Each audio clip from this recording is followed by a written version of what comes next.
Well, good morning. We have several guests and announcements for today. Appreciate your attendance.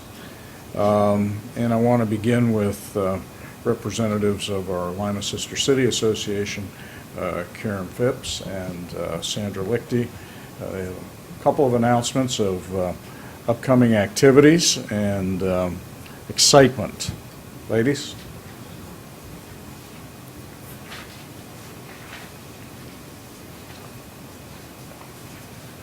Good morning. Thank you. Good to have you here. I'm Karen Phipps, and this is Sandra Leichty, and we're representatives from Lima Sister Cities today. We have a couple things we'd like to share with you. We're thankful for this opportunity. Lima City and the Mayor's Office has always been very supportive of the Lima Sister Cities activities.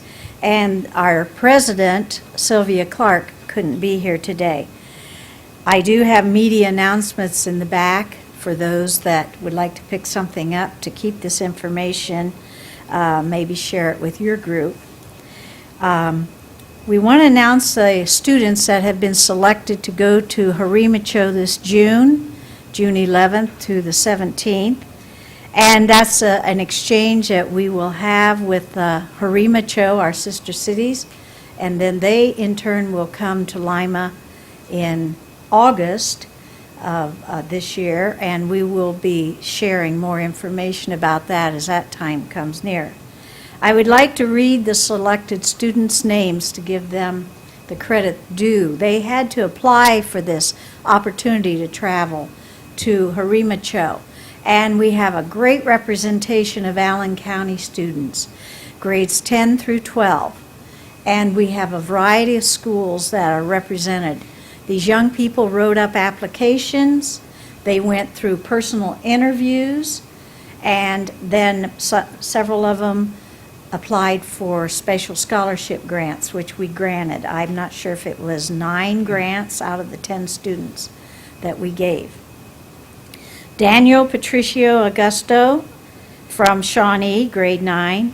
Natalie Patricio Augusto, grade 11 from LCC. India Miller, she's grade 10, Spencerville. E.C. Miller, grade 11 from Bath. Garrett Norton, grade 10 from Bath. Jennifer Patrick, grade 10 from Shawnee. Ben Phipps, grade 9 from Elida.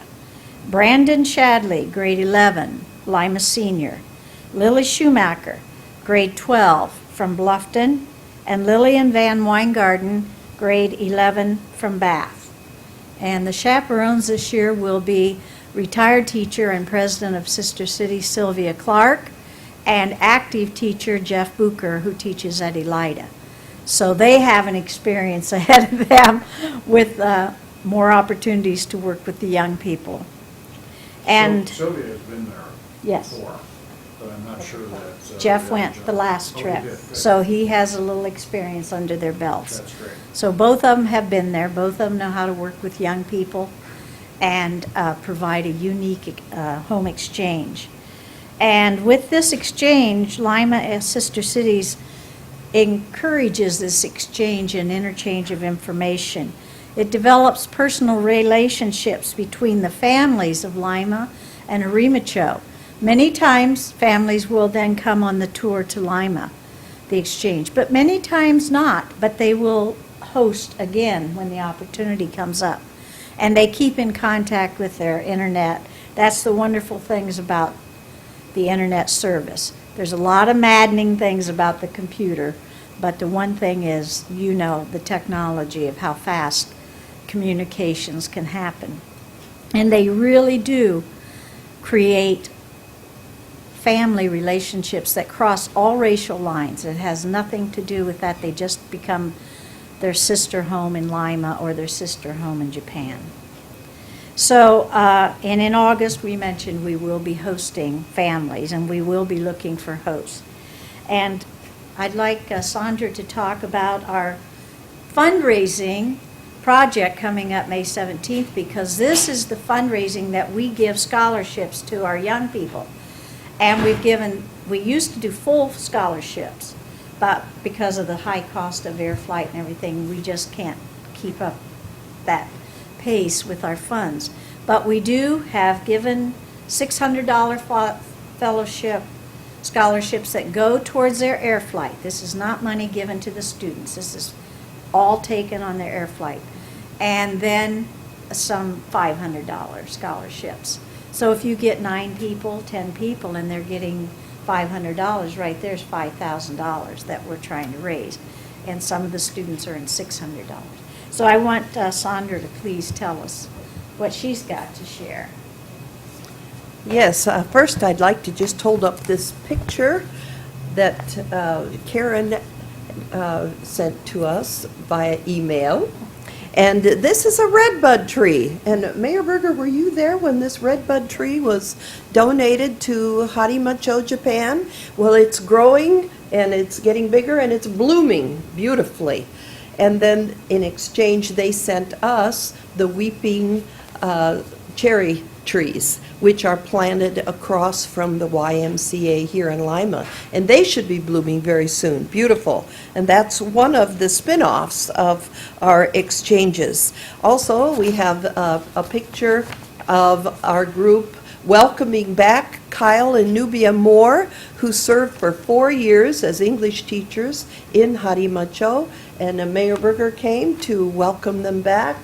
And we appreciate so much their service. We now have a new representative from Lima in Harima teaching English in their local junior high school, and that is Ross Short. And he's just beginning now his term of service. So we look forward to some reports back from him. Our walkathon will be on May the 17th. That's a Saturday. If you come at 10 o'clock in the morning, you can walk with us, bring friends, bring your dog. It's always a fun time of fellowship, and this is a fundraiser, and we're asking for people to contribute to those who walk. We're all volunteers raising money for those scholarships for our students to be able to go to Japan. And then in August, the end of August, we will be holding up the sign again in the airport like we do when they come, welcoming them to Lima, and we will be looking for host families who would be willing to host a Japanese guest for 3 or 4 days. And then we're planning now activities for them to take them around the Lima area and show them our fair city and what special places and experiences we have to offer. Thank you. What are the dates of the August? August 20 through the 28th, they will be here. Oh, yes, the walk is at Heritage Park on Reed Road. About 10 o'clock in the morning. If you come and register, walk with us. And we have pledge sheets back there in the back also, if you want to get a group of friends or if you just want to get some people to donate any amount and you walk for them. So we appreciate it. I would like to say that Ross Short from Lima, our HET, graduated from BAC. So he also, as a student, a number of years ago, went to Japan on this youth trip. Graduated from college, and now he is our HET representative in Harima. So we are producing a true interchange after a number of years that Lima Sister Cities and the city of Lima and Allen County have worked with Harima. There's, from these seeds, there is fruit. And he was very excited about applying. Yes. In fact, we had several former students and travelers that came back to apply for this position. And they had to go through the whole interview process, and he was selected. But we thank you. Thank you. Thank you. Thank you, Mayor. I'll leave one of those with you, I bet Thank you. you will. I'll do that. I should mention the redbud tree was actually planted on the occasion of Harimacho's 40th anniversary as a city. They had invited representatives of the city of Lima as well as representatives of their Chinese sister city. So there were several trees all planted at the same time. It's really wonderful to see how big our redbud is. It's planted in one of their city parks, and it's very lovely. I do have one question. Is there any opportunity with sister cities to simply send someone one way? Because I've got a volunteer, Mr. Caprella, has always expressed, the next time we have a certain incident with him, I'm just wondering if that's where we should. I'll take the one-way ticket. You'll take the one-way ticket, all right. I've been there.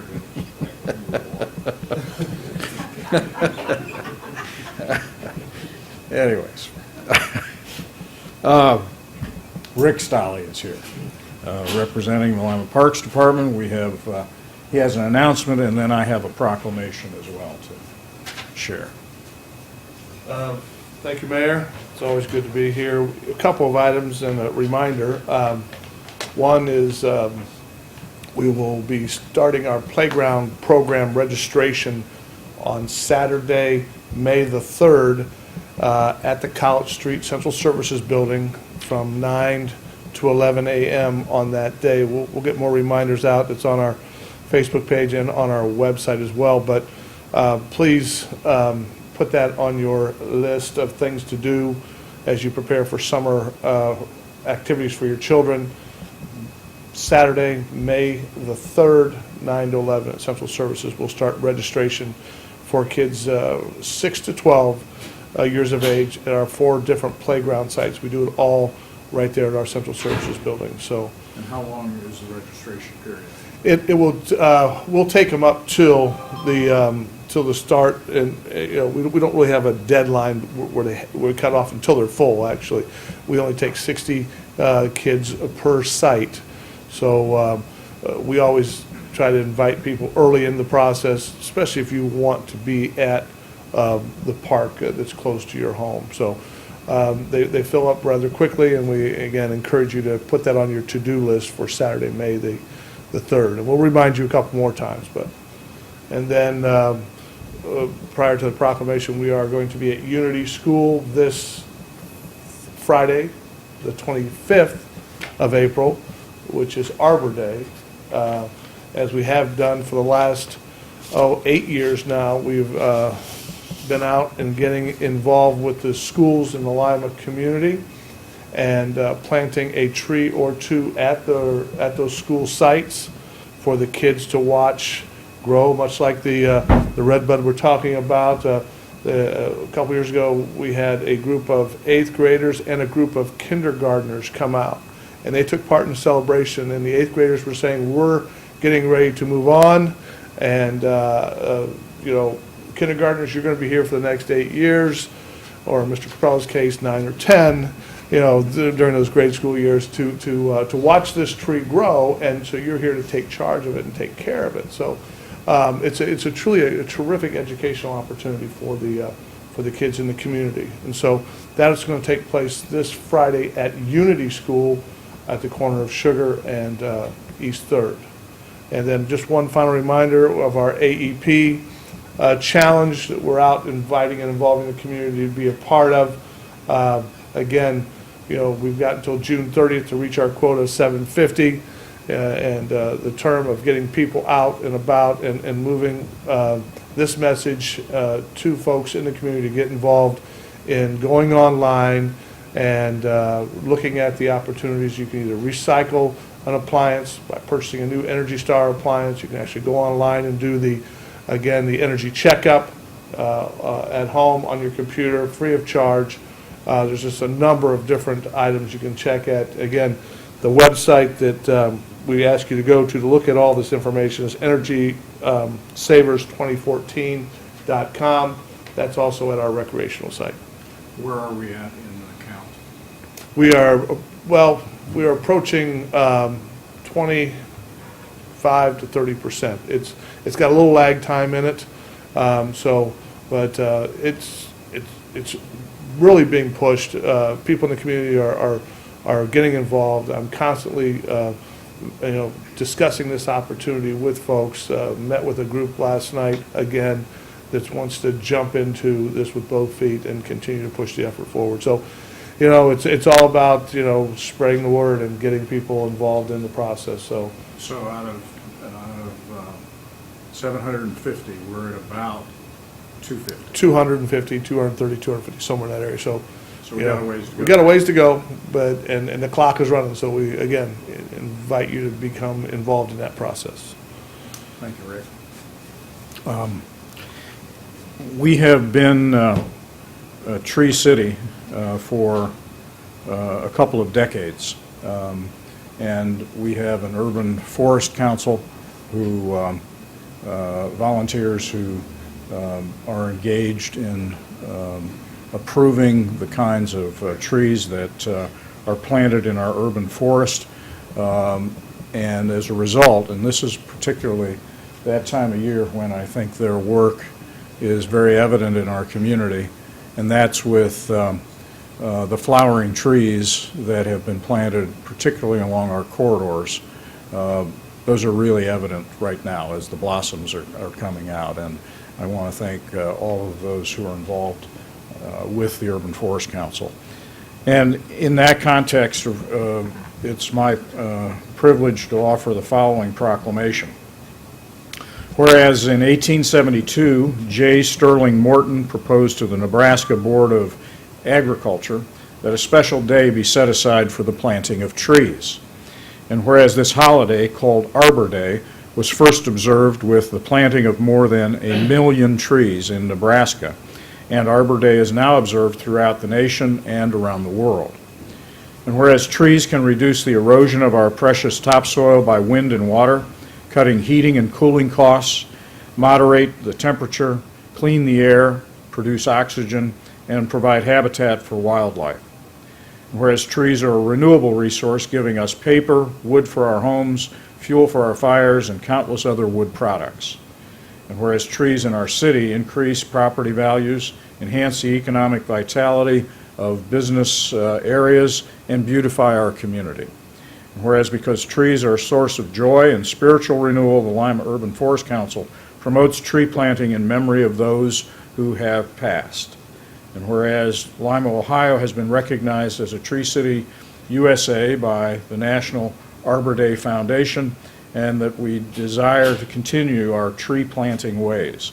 Now therefore, I, David J. Berger, Mayor of the City of Lima, do hereby proclaim April 25th, 2014 as Arbor Day in our community, and urge all citizens to support efforts to care for our trees and woodlands, to support our community's community forestry program, and to plant trees to gladden the hearts and promote the well-being of present and future generations. In witness whereof I have hereunto set my hand and caused to be affixed the seal of the City of Lima this day of April 2014. So, Rick, Thank you, Mayor. you're welcome, and Present this enjoy the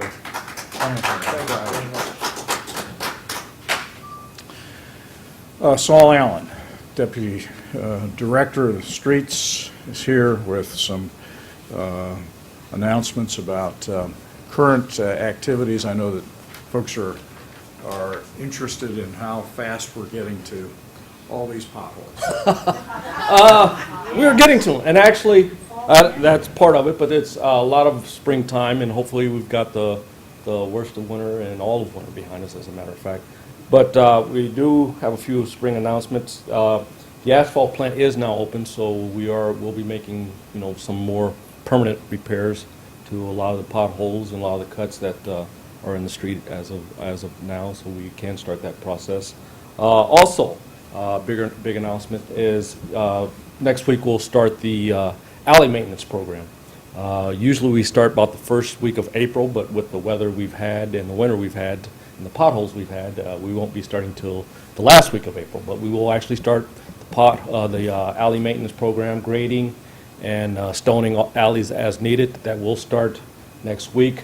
That's usually a 2-month process, and we're talking about approximately 500 plus alleys that we have in the city, or that are city maintained alleys that we will be working on. There are quite a few alleys as well that are private alleys that we do not have responsibility for, but we'll be doing the city-owned alleys. Also, other spring and summertime reminders. We do have quite a few residents cleaning their yards of debris and old leaves. Just a reminder that there is no springtime pickup by the city. If you want your leaves picked up, they have to be bagged and put out with your trash for trash pickup. You can pick up bags at my office on College Street or also at the water bill payment office, the old train station. Those bags can be picked up. Limbs, people are also putting out limbs. Just a reminder that limbs under 2 inches in diameter must be cut into 4-foot lengths and bundled to be picked up by Allied.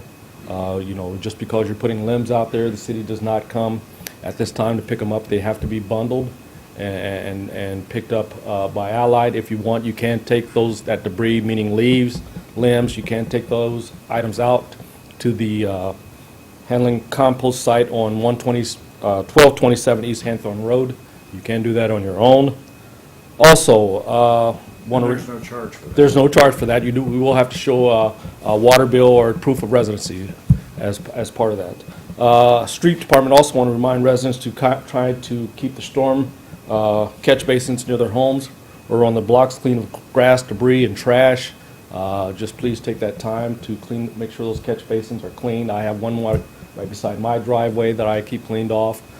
Big item with this time of year is people starting to cut grass. We're asking that you know, if any grass debris or debris being thrown by your lawnmower, to try, for the most part, to point that debris back into your yard, not out into the street, not out, you know, to the catch basins. I always say this most time when we go out to actually have to clean a catch basin. I'm going to say about 75% of the time what we're cleaning out is fermented grass, to tell you the truth. So that's why we bring that up. And that, the fermenting of grass does what? That fermenting of grass does create one heck of a smell. So, so a lot of times when people are calling, complaining about their catch basins, or you know, there's a funny smell. A lot of times it's that grass that's been down in there fermenting. So, also with spring being here and the weather warming up, we are also starting to see now the yard sale, garage sale signs, and with the May primary coming up, also the election signs, political signs. Just a reminder that if those are out in public right-of-way, public polls, that more than likely, if they were there one day and gone the next day, more than likely somebody from my department picked it up. So just a reminder not to place those things in public right-of-way.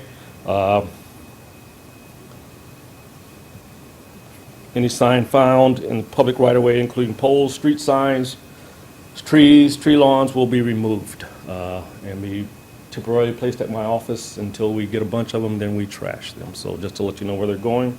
And last but not least, and it's kind of interesting that I actually got 3 complaints about this morning with the weather warming up, the placement of basketball hoops. You know, they're starting to come out. Just a reminder, if those things are left out, just like the signs are left out in the curb lawns, left out in the street, first of all, we will place a little sticker on them, letting you know not to keep those things out there, and remove them from the curb area. If they're left out there, again, they can be picked up. So just a reminder. And like I said, I actually got 3 calls on that just this morning. So, and I think that's it. Thank you.